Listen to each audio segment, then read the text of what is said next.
What's up guys, it's Mark, and today I want to talk about why free-to-play games have been so popular lately and why I think they'll continue to be in the future.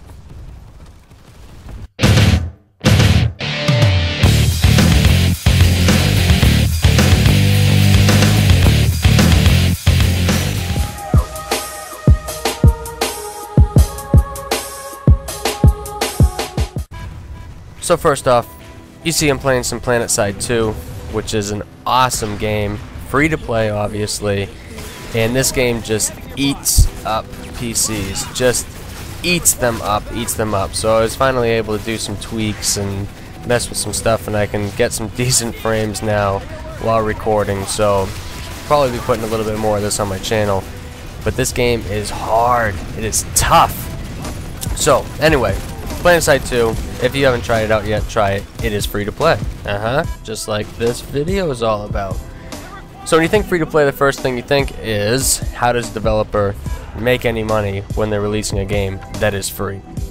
Well, instead of the 60 bucks you pound out front through Activision or Epic or anything just to get, slammed in the future without getting any updates, what happens with free to play games is they work off of microtransactions. So if you can buy a sight for this weapon and it'll cost you 50 cents or $1 of real money, then you pay that dollar and get a sight that's unlocked. And a lot of games have had microtransactions in them for a while, a lot of the free-to-play games, and even games like Dead Space 3 has microtransactions in it. So you pay 60 bucks for the game, and then you can spend like $5 here to get more ammo at this part if you want it. So a whole bunch of different types of genres of games are putting it in there. Now, they also have XP bonuses you can buy where you can level up faster. Like I said, you can purchase different weapons, and then a lot of games like League of Legends now will do cosmetic things. You'll get different skins for different characters, and I like that way the best because you're not paying to get an advantage over anybody. It's just cosmetic, so it's it's purely will not affect gameplay at all. Now, the reason that free-to-play games become so popular as of late, in my opinion, is obviously it's free. PC gaming as a whole, I think, has grown a lot in the last 2 years. We have a lot more players playing PC. Now, Dust 5.14, they just released the beta on PS3, and I think that's going to be free-to-play. I could be wrong, but I think so. So it'll support, free-to-play on the consoles. But games like Team Fortress 2 that released with the consoles, 6 years ago now? 4 or 5 years after the release of that game, they made it free to play on PC, and the game has never been popular. Never been more popular. There are so many people playing that game right now because the game's fantastic. And the main reason I think more developers are going to be doing this in the future is to gain that customer base, to gain those people to continue to come back and play your game. Now, the only way you can earn revenue if you're releasing a AAA title that's 60 bucks a pop is by getting new customers, by getting new players to buy your game.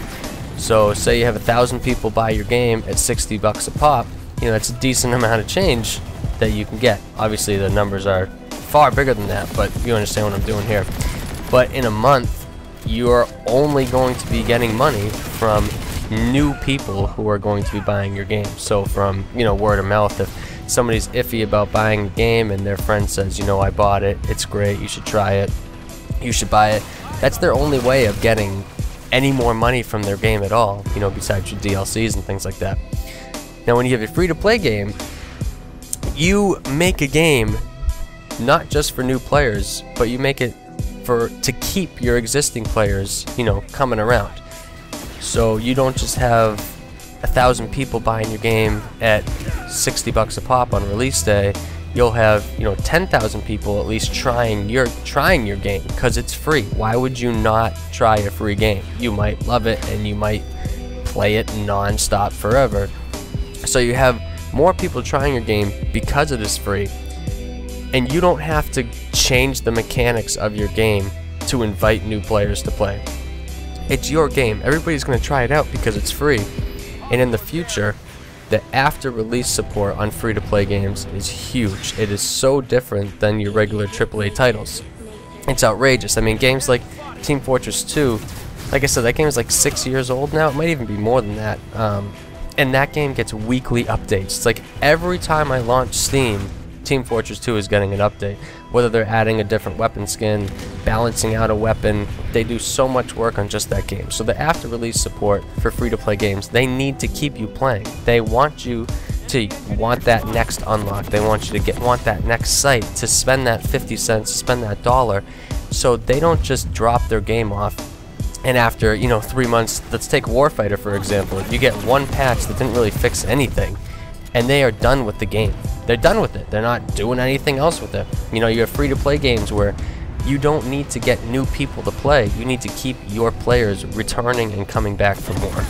So let me know what you guys think about free-to-plays. Do you guys play them a lot? I play them. That's half my library is free-to-play. Anyway, thanks for watching, guys. I'll catch you later.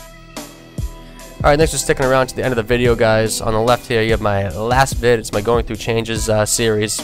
Talks about how Call of Duty has affected all other types of games around here. This episode covers the loadout system.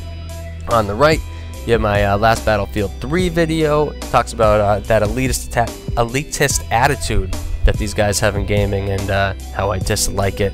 And as always, if you are new to the channel, go ahead and click my name at the bottom. It'll sub you right up. Thanks, guys.